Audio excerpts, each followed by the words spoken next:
All right, everybody, we're about to interview Brock Moore. He's a trainer, strength coach. I'm about to learn a little bit more about him, as you guys do. Let's see what my dude's all about.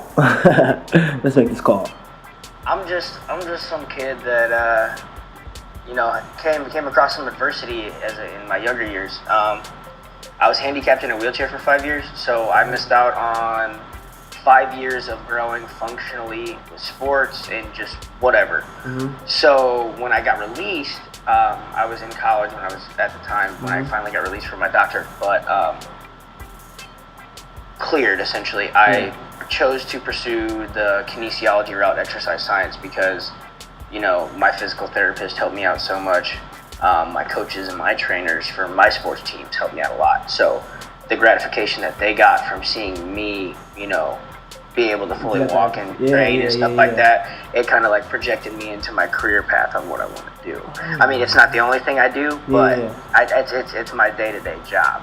So that's what I love to do is, I get so much gratification out of seeing people succeed, or, seeing those changes. Like people say, oh, hey, my cholesterol dropped 50 points because of you.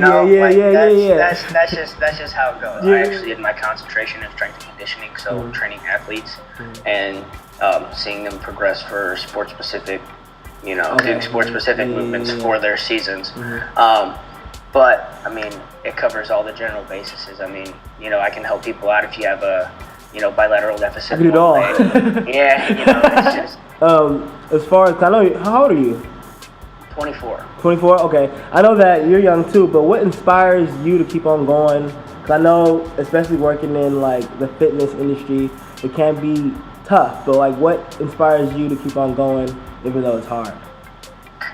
It is probably, the fitness industry is probably one of the most competitive industries in the world, which sucks. 100%. But I mean, there's so many of us out here, fitness professionals, that some of them, like you see all the YouTube BS with all these people just trying to make money off YouTube videos, and they just don't really care, and then they're scamming people. Like, that's not me. Like, I'm not about that. Like, my goal as a trainer is you train with me for 3 to 6 months, you should be able to train yourself. It's all about educating the client on what is good for their body and how to do it. The reason I stay motivated and how I stay motivated is just remembering my why. So why I started and why I do it. It's you got to figure out who you're trying to reach out to.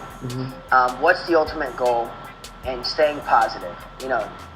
Take time to sit back and just relax to yourself. It's just remembering your why. So for me, my why is when I was in that wheelchair and I lost all that time, like all my friends developed. Like I was in high school, my body was my strength was at a 14-year-old when I was, 16, 17. So I'm still trying to, come back to that. And so just seeing them running around, like it hurt. But then it was like when I came out, I was hungry, and I'm still hungry. So it stays with you. That's my drive, dude. Seeing kids and seeing people that come to me with sort of like a problem. It is a problem, and sometimes it isn't. But guiding them and helping them out, that's the most gratifying thing. And so just for me, anytime, if anybody needs a motivation, just wake up in the morning and just remember why. Why did you start? Why are you here? If you find out what you're passionate about, you will find out your purpose in this world. I'm a firm believer in that. Because if you have a passion, if you're passionate about something, no matter how many people say no to you, or how many people just, turn you down or shut you down, say mean things, whatever, eliminate the negativity. The negativity is trash. That's just, you don't need that bad or on you. What would be your advice to someone that is like negative, or how would you tell them to become more positive? Like to stay positive, it's all mindset. You have to think happy thoughts. You always got to be thinking about progression. Every time I'm down, I mean, not to sound like a churchgoer, but I am. I'm Catholic. I think of God. God gives his toughest battles to his strongest soldiers.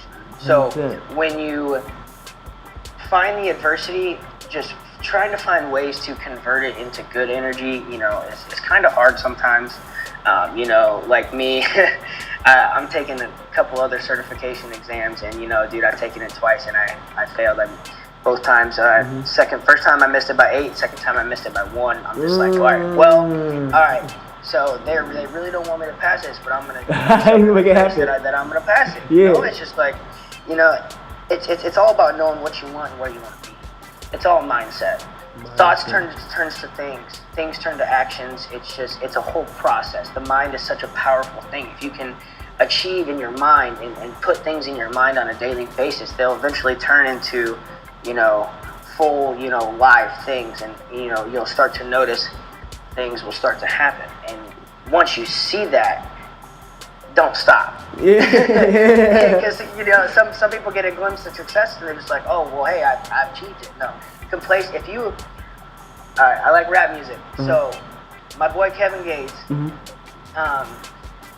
the best quote that I've seen him on a radio show is Hot 97 with Sway.